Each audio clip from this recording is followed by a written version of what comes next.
దేవుని నామమునకు మహిమ కలుగును గాక. రోమాపత్రిక 8వ అధ్యాయం 13వ వచనంలో,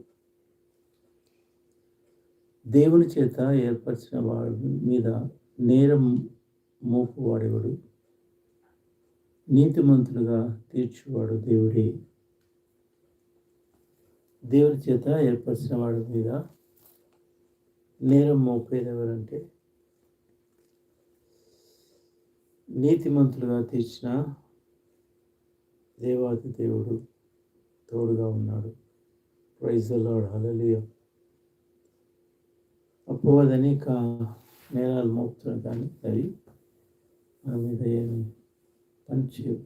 తీర్పు దినాలు అవన్నీ కూడా పనిచేయవు.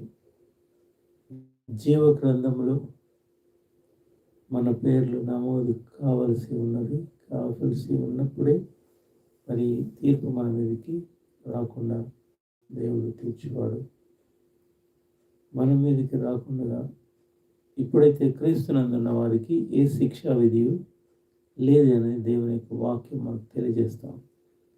దేవుని అందున్న వారికి ఏ మేలు కొదవలేదు, ఏ శిక్షా విధియు లేదు అని దేవుని యొక్క వాక్యం స్పష్టంగా